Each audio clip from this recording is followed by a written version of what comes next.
ما فيش حد دلوقتي بيشتري الأيفون عشان الكاميرا بتاعته، ولا shoes من نايكي علشان هو مريح. فكرة إنك تعمل منتج وتسوّق إن هو بيقوم بوظيفته في الزمن اللي إحنا فيه ده، ما بقتش موجودة. هو ده لازم يكون موجود، إن المنتج يقوم بوظيفته.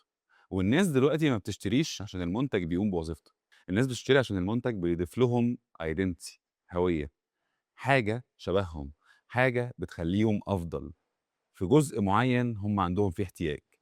عشان كده الناس بتشتري منتجات Apple علشان أيوه، يكونوا أكتر creativity، يبقوا ناس innovative، يبانوا إن هم smart.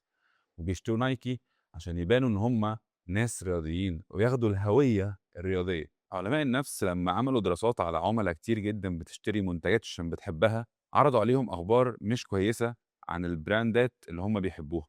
لقوا إن في جزء في المُخ عندهم بيتأثّر وبيسبب عندهم شَبه الاكتئاب شوية أو شَبه المشاعر السلبية.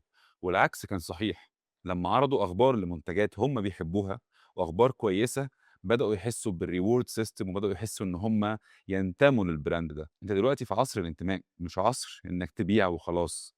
ابني حوالين المنتج بتاعك community، وابني حوالين المنتج بتاعك عُملا فعلًا منتميين ليه.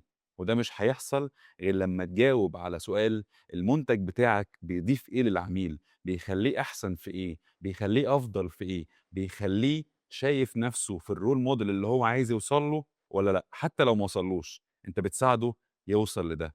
دلوقتي إنّك تعمل brand أهَم بكتير جدًا من إنّك تعمل مجرّد سلعة commodity. ده بيخلّي المنتج بتاعك أقوى ويوصل للناس بحُب، ويوصل للناس بانتماء أقوى بكتير جدًا. هنتكلّم في الفيديوهات الجاية إزاي نعمل ده، ولكن ركّز وجاوب في الفيديو ده على نَفْسك على سؤال: أنا المنتج بتاعي أو الbusiness بتاعي بيخلّي الناس تشوف نَفْسهم إزاي أفضل وأحسن في إيه؟ أشوفكم في فيديوهات تانية.